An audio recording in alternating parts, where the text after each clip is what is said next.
నమస్తే, welcome to Suman TV. నేను మీ anchor సిరి.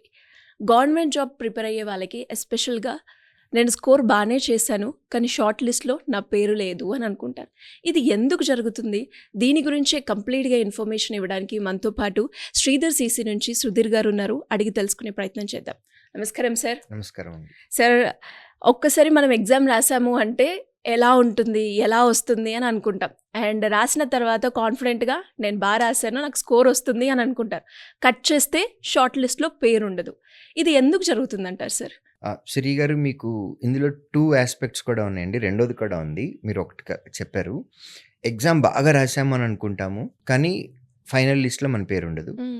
ఒక్కొక్కసారి ఈసారి ఎగ్జామ్లో నేను ఎక్కువ క్వశ్చన్స్ ఆన్సర్ చేయలేదు, సో నాకు ఎక్కువ మార్కులు రాకపోవచ్చేమో, నాకు జాబ్ రాదు అని అనుకుంటాము, కానీ వాళ్ళ పేరు కూడా లిస్ట్లో ఉంటుంది. సో కట్ ఆఫ్ అనేది అన్ప్రెడిక్టబుల్. ఇది చాలా కేసెస్ మీద ఆధారపడి ఉంటుంది. అంటే ఒక పర్టికులర్ ఆస్పెక్ట్ మీద కాదు, మల్టిపుల్ ఆస్పెక్ట్స్ ఉన్నాయి. వీటి మీద చాలా స్టడీ చేయాలి మనము. ఎవరికైతే ఈ కట్ ఆఫ్ గురించి అవగాహన లేదో, దీనికి మేము శ్రీధర్ సీసీ తరపు నుంచి మేము ఒక ఫార్ములా ఒకటి సజెస్ట్ చేస్తాము. కట్ ఫార్ములా అనేది ఒకటి వెరీ ఇంపార్టెంట్. స్టూడెంట్స్ కాంపిటేటివ్ ఎగ్జామ్కి ప్రిపేర్ అవుతున్నటువంటి స్టూడెంట్స్ ఈ కట్ ఫార్ములాని వాడితే కనుక మంచి ఐడియా వస్తుంది. సో కట్లో సి అంటే control, what you can control, అది మనం కంట్రోల్ చేసుకోవాలి. యూ అంటే అండర్స్టాండ్ ద ప్యాటర్న్, ఏమేమి ప్యాటర్న్స్ని అర్థం చేసుకోవాలని నేను చెప్తాను. టీ అంటే target. So control, understand and target, ఈ ఫార్ములాని కనుక మనం బేస్ చేసుకొని ప్రిపరేషన్ స్టార్ట్ చేస్తే డెఫినెట్గా లాస్ట్ మినిట్ సర్ప్రైజెస్ అనేవి స్టూడెంట్కి రాకుండా ఉంటాయి. మనసులో ఒకటి ఉంటుంది, మనం డెఫినెట్గా అయిపోతుంది, క్లియర్ చేస్తాం, I answered 80% of the question paper, so my list will be there అని అనుకుంటాం. బట్ లాస్ట్ మినిట్లో ఒక సర్ప్రైజ్ వస్తుంది. సో ఇట్లాంటి లాస్ట్ మినిట్ సర్ప్రైజెస్ లేకుండా ఉంటాయి. సో ఫస్ట్ ఏంటంటే సి కంట్రోల్. మనం ఏమి కంట్రోల్ చేయగలం యాజ్ అన్ ఆస్పిరెంట్? మనం ఏం కంట్రోల్ చేయగలము అని అంటే మన ప్రిపరేషన్ని మనం కంట్రోల్ చేయగలం. మన సబ్జెక్ట్ ఏ కవరేజ్ చేసే దానిలో లెవరేజ్ అనేది ఎంత ఉంది అనేది మనం కంట్రోల్ చేయగలం. మన షార్ట్ కట్ ప్రిపరేషన్, ఒక క్వశ్చన్ని ఎన్ని రకాలుగా చేయొచ్చు అనేది ప్రాక్టీస్ చేసే టైంలో ప్రాక్టీస్ కోసం ఎంత టైం స్పెండ్ చేస్తున్నాము, ప్లస్ ఒక క్వశ్చన్ని ఎన్ని రకాలుగా చేయగలుగుతున్నాము, ఈ కంట్రోల్ అంతా కూడా మన చేతుల్లోనే ఉంటుంది. At the same time number of ఎగ్జామ్స్ని ప్రాక్టీస్ చేయటం, ఈ కంట్రోల్ కూడా మన చేతుల్లోనే ఉంటుంది యాజ్ అన్ ఆస్పిరెంట్గా. At the same time accuracy maintain చేయటం కూడా ఆస్పిరెంట్ కంట్రోల్లో ఉంది. సో ఆస్పిరెంట్స్ అనేవాళ్ళు వారి చేతుల్లో ఏమైతే కంట్రోల్ ఉందో ఫస్ట్ దాన్ని కంట్రోల్ చేసుకొని దాని మీద ఎక్కువ ఫోకస్ పెట్టుకోవాలి. సబ్జెక్ట్ని మనకి నోటిఫికేషన్ రిలీజ్ అయినప్పుడు మనం డిఫరెంట్ ఎగ్జామ్స్కి అప్లై చేయొచ్చు. అది ఎస్ఎస్సి కావచ్చు, రైల్వే కావచ్చు, బ్యాంక్ కావచ్చు, ఇన్సూరెన్స్ కావచ్చు. నోటిఫికేషన్లో మనకి ప్రిస్క్రైబ్డ్ సిలబస్ ఉంటుంది. ఆ సిలబస్లో ఇచ్చిన ప్రతి టాపిక్ని బేసిక్స్ నుంచి అడ్వాన్స్డ్ లెవెల్ వరకు ప్రిలిమ్స్కి ప్రిపేర్ అవుతున్నారు అని అనుకోండి, ప్రిలిమ్స్ కంటెంట్ మొత్తం కవరేజ్ చేయాలి. మెయిన్స్కి ప్రిపేర్ అవుతుంటే మెయిన్స్ స్టాండర్డ్ వరకు వెళ్ళాలి. Mains standard is again unpredictable nowadays, especially banking exams వరకు సంబంధించి. Staff selection commission and then railway exams అవి ప్రెడిక్టబుల్గానే ఉన్నాయి, ప్యాటర్న్స్ కూడా బాగుంటాయి, అవి అందరూ చేసే విధంగానే ఉంటాయి. బ్యాంకింగ్ ఇండస్ట్రీ వరకు వచ్చేసేటప్పటికి ఈ మధ్యకాలంలో కొన్ని సెక్షన్స్లో CAT level questions, GMAT level questions కూడా వచ్చేస్తున్నాయి. సో ఆ స్టాండర్డ్ వరకు ప్రిపేర్ అవటం అనేది మన కంట్రోల్. సో అది మనం చేయాలి. చదువుకున్న దాన్ని ఎక్కువ సార్లు ప్రాక్టీస్ చేయాలి, అది మన కంట్రోల్లోనే ఉంది. ప్రాక్టీస్ చేస్తున్నప్పుడు ఒక పర్టిక్యులర్ చాప్టర్, ఒక పర్టిక్యులర్ మోడల్ ఆఫ్ క్వశ్చన్స్ అనేవి మనం రిపీటెడ్గా మిస్టేక్స్ చేస్తుంటే దాని మీద ఎక్కువ ఫోకస్ పెట్టి ఆ చేసిన మిస్టేక్ని మళ్ళీ చేయకుండా ఉండేలాగా మనం ప్రాక్టీస్ చేయాలి. సో ఈ కంట్రోల్ మన దగ్గర ఉంది, యాక్యురసీ మెయింటైన్ చేయటం. సో మన చేతుల్లో ఉన్న ఏవైతే పనులు ఉన్నాయో వాటన్నిటిని పర్ఫెక్ట్గా చేయాలి, కంట్రోల్ చేసుకోవాలి. సో ఇవన్నీ మనం కంట్రోల్ చేయాలి. Next understand the pattern. So cut off mark అనేది అన్ప్రెడిక్టబుల్. ఇప్పుడు ఎవరైనా సరే ఎగ్జామ్ రాసి వచ్చిన తర్వాత ఇంత ఉంటుంది అనేది జస్ట్ రేంజ్ అబ్జర్వ్ చేయగలరు తప్ప ఖచ్చితంగా ఇంత ఉంటుంది అని ఎవరైతే ఎస్టిమేట్ సైంటిఫిక్గా చేయలేరు. చెప్పలేరు. దీనికి రీజన్ ఏంటంటేనండి, క్వశ్చన్ పేపరు బాగా ఈజీగా ఉంది. Very simple questions. ఇలా ఉంటే ఎక్కువ క్వశ్చన్లు ఆన్సర్ చేయగలం. మనకిచ్చిన టైం ఫ్రేమ్‌లో ఎక్కువ క్వశ్చన్స్ ఆన్సర్ చేశాము.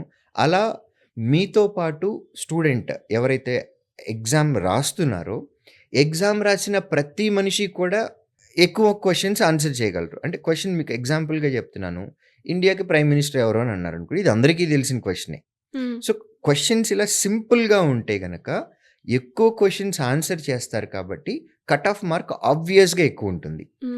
సో, యాస్పిరెంట్‌కి ఏంటి 100 క్వశ్చన్స్ నాకు ప్రిలిమ్స్ ఎగ్జామ్‌లో వచ్చినాయి. 80 క్వశ్చన్స్ నేను ఆన్సర్ చేశాను. నా నేమ్ గ్యారంటీగా లిస్ట్‌లో ఉంటుంది అని ఉంటుంది. అనుకుంటారు. అవును.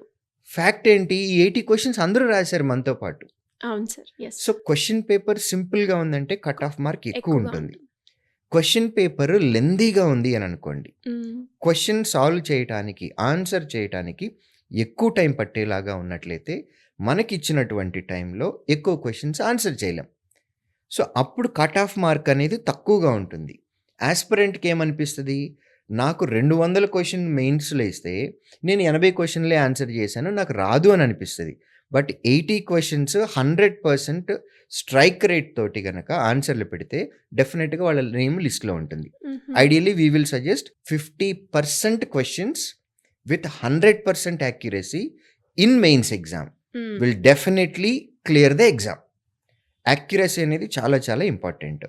సో, ఇప్పుడు అండర్‌స్టాండ్ ద ప్యాటర్న్‌లో ఈ క్వెషన్ పేపర్ యొక్క స్టాండర్డ్ అనేది ఒక వాలిడ్ రీజన్ ఉంటుంది. పేపర్‌ని బట్టి కట్ ఆఫ్ మార్క్ వస్తది. దీంతో పాటు ఇప్పుడు మనతో పాటు ఎగ్జామ్స్ ఎంతమందైతే రాస్తున్నారో వాళ్ళల్లో మనకంటే బాగా ప్రిపేర్ అయిన వాళ్ళు, మనకంటే ఎఫిషియంట్ పీపుల్, మనకంటే ఐక్యూ లెవెల్ ఉన్నవాళ్ళు ఎక్కువ మంది ఉన్నారు అని అనుకోండి. ఆబ్వియస్‌గా వాళ్ళు మనకంటే ఎక్కువ స్కోర్ చేస్తారు కాబట్టి కట్ ఆఫ్ మార్క్ అనేది పెరుగుతది. సో, ఇప్పుడు కట్ ఆఫ్ మార్క్ ఎవరి మీద బేస్ అయ్యి ఉంది? మనతో పాటు ఎగ్జామ్ రాస్తున్న మిగిలిన వాళ్ళ మీద కూడా బేస్ అయ్యి ఉంది. బేస్ అయి ఉంది. యెస్. వాళ్ళెవరో మనకు తెలీదు. వాళ్ళ ఐక్యూ లెవెల్ ఏంటో మనకు తెలీదు. వాళ్ళ ప్రిపరేషన్ కూడా కూడా మనకు తెలీదు. తెలీదు. సో, ఇది కూడా ఒక ఫ్యాక్టర్ ఉంటుంది. హ్మ్. At the same time number of vacancies మీద కూడా కట్ ఆఫ్ మార్క్ ఉంటుంది. హుహు. మీకు ఎగ్జామ్‌లో ప్రిలిమ్స్ నుంచి మెయిన్స్‌కి, మెయిన్స్ నుంచి ఇంటర్వ్యూకి కన్వర్షన్ జరుగుతూ రేట్ ఉంటుంది. ఉంటుందండి. Yes sir. హ్మ్. ఇది జనరల్‌గా ఎలా ఉంటుంది అనంటే అందరూ ఒక స్టాండర్డ్ కట్ ఆఫ్ పెట్టి తీసేస్తారు అని అంటారు. అలా హుహు. ఉండదండి. ఆహా! ఒక పోస్ట్‌కి ప్రిలిమ్స్‌లో 20 మందిని సెలెక్ట్ చేస్తారు. హుహు. అంటే నోటిఫికేషన్ అనేది 1000 పోస్టులకి వచ్చింది అని అనుకుంటే ప్రిలిమ్స్ నుంచి మెయిన్స్‌కి 20,000 మందిని తీస్తారు. సో, టాప్ 20,000 మెంబర్స్‌లో ఈ 20థ్ పొజిషన్‌లో ఎవరైతే వస్తారో అతనికొచ్చిన మార్కే కట్ ఆఫ్ మార్క్. ఇప్పుడు అదే నోటిఫికేషన్ 5,000 పోస్టులకి వచ్చింది అని అనుకోండి. హ్మ్. 5,000 ఇంటూ 20 అంటే 1,00,000 మందిని తీయాలి. సో, ఎగ్జామ్ రాసిన వాళ్ళలో 1,00,000 పొజిషన్‌లో ఎవరికైతే ఎంత మార్క్ వచ్చిందో ఆ మార్కే కట్ ఆఫ్ మార్క్. సో, హుహు. కట్ ఆఫ్ మార్క్ అనేది నంబర్ ఆఫ్ వేకెన్సీస్‌ని బట్టి కూడా డిపెండ్ అయి ఉంటుంది. తక్కువ వేకెన్సీస్ ఓకే. ఉంటే హ్మ్. కట్ ఆఫ్ ఎక్కువ ఉంటుంది. వేకెన్సీస్ ఎక్కువ ఉంటే కట్ ఆఫ్ తక్కువ ఉంటుంది. సో, వీటన్నిటిని ఇవంతా కూడా ఎగ్జామినేషన్‌లో వచ్చేటటువంటి కట్ ఆఫ్ మార్క్ యొక్క ప్యాటర్న్. ప్యాటర్న్. యెస్. వీటన్నిటి మీద డిపెండ్ అయ్యి ఉంది. సో, ఫస్ట్ మనం ఇది అర్థం చేసుకోవాలి. హ్మ్.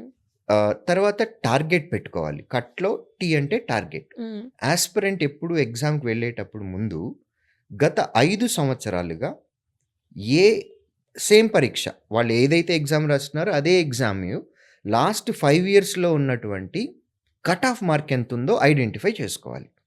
క్లర్క్ లెవెల్ అని అనుకోండి బ్యాంకింగ్ ఇండస్ట్రీలో అవి స్టేట్ వైడ్‌గా అప్లై చేసేయి. ఆఫీసర్ పోస్టులు అయినట్లయితే గనక ఆల్ ఇండియా లెవెల్.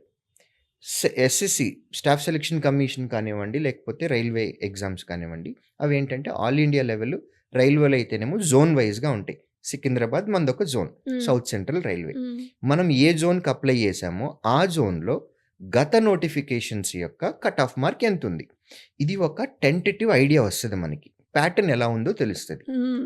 అంతకు ముందు ఉన్నటువంటి కట్ ఆఫ్ మార్కుల యొక్క ట్రెండ్‌ని అబ్జర్వ్ చేసుకొని గతంలో వచ్చిన హైయెస్ట్ కట్ ఆఫ్ కంటే ఇంకొక 10 మార్కులు ఎక్కువ తెచ్చుకునేలాగా మనం టార్గెట్ పెట్టుకోవాలి. ఆ టార్గెట్‌ని పెట్టుకొని మన ప్రిపరేషన్ స్టార్ట్ చేయాలి. దానికి తగ్గట్టుగానే ఎగ్జామినేషన్ హాల్‌లో మనం ఆన్సర్‌లు మార్క్ చేసుకొని రావాలి. ఇలా చేసుకొని వచ్చినట్లయితే ఈ కట్ ఆఫ్ మార్క్ ఎక్కువ, తక్కువ, లాస్ట్ మినిట్ సర్ప్రైజెస్ ఇవన్నీ లేకుండా మెంటల్‌గా ప్రిపేర్ అయ్యి ఉంటాము. అట్ ద సేమ్ టైమ్ మంచి బెనిఫిట్స్ కూడా వస్తాయి.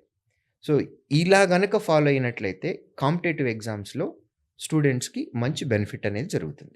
Great sir. అండ్ చాలా మందికి కూడా కట్ ఆఫ్‌లో మీరన్నట్టుగానే రకరకాల సినారియోస్ అయితే జరుగుతూ ఉంటుంది. బట్ ఎందుకు జరుగుతుంది? ఇలా ఎందుకు అవుతుంది? అన్న దగ్గర క్వెషన్ మార్క్ ఉంటారు.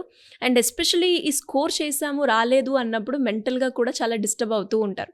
బట్ రీజన్ ఏంటో కరెక్ట్‌గా తెలిస్తే మీరు చెప్పినట్టుగా ఈ వీడియో అనేది చాలామంది గవర్నమెంట్ ఎగ్జామ్ ఎవరైతే ప్రిపేర్ అవుతున్నారో ఒక అవేర్‌నెస్ వీడియో అని చెప్పొచ్చు.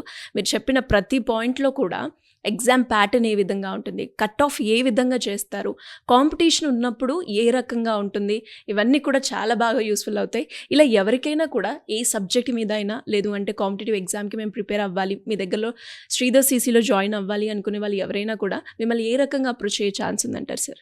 Sridhar CC offline branches AP, తెలంగాణలో ఎక్కడికైనా వెళ్ళొచ్చండి ఫిజికల్‌గా. లేదు అని అనుకుంటే స్క్రీన్ మీద ఉన్నటువంటి ఈ నంబర్‌కి కాల్ చేసి మమ్మల్ని రీచ్ అవ్వచ్చు. Thank you sir. Thank you so thank you. Much. So ఎవరు ఎక్కడి నుంచైనా అప్రోచ్ అవ్వచ్చా మిమ్మల్ని ఎస్ అప్రోచ్ అవ్వాలంటే? డెఫినెట్గా మాకు ఫీడ్బ్యాక్ సిస్టమ్ అనేది ఒకటి ఉంటుందండి. ఉమ్, ఏ బ్రాంచ్లో స్టూడెంట్ అయినా వాళ్ళకి కష్టం కలిగితే ఫీడ్బ్యాక్ అని వాళ్ళ అకౌంట్లోనే ఉంటుంది. అది కనుక పెడితే దాన్ని నేనే చదువుతాను. అవసరాన్ని బట్టి ఫోన్ చేసి కూడా పిల్లోడికి కష్టం బాగా ఎక్కువ ఉంది అంటే నా అంతటి నేను ఫోన్ చేసి కూడా మాట్లాడతాను. Great sir. ఆ ఫీడ్బ్యాక్లన్నిటికీ ఆన్సర్ కూడా నేనే పెడతానండి. అదే అండి, ఒక్కొక్క టీచర్గా కాకుండా ఫాదర్హుడ్ నేచర్ తోటి Yes. స్టూడెంట్స్ ని గైడ్ చేస్తారు. డెఫినెట్గా అండి. మేము మా పిల్లలతో నిజం చెప్తున్నాం, ఎవరు నమ్మరు. మేము మా పిల్లలతో గడిపే టైం కన్నా ఈ పిల్లలతో గడిపే టైం ఎక్కువ అండి. ట్రూ సార్, నా మార్నింగే చూశాను ఇందాక. Anyways thank you so much Sridhar sir. Thank you.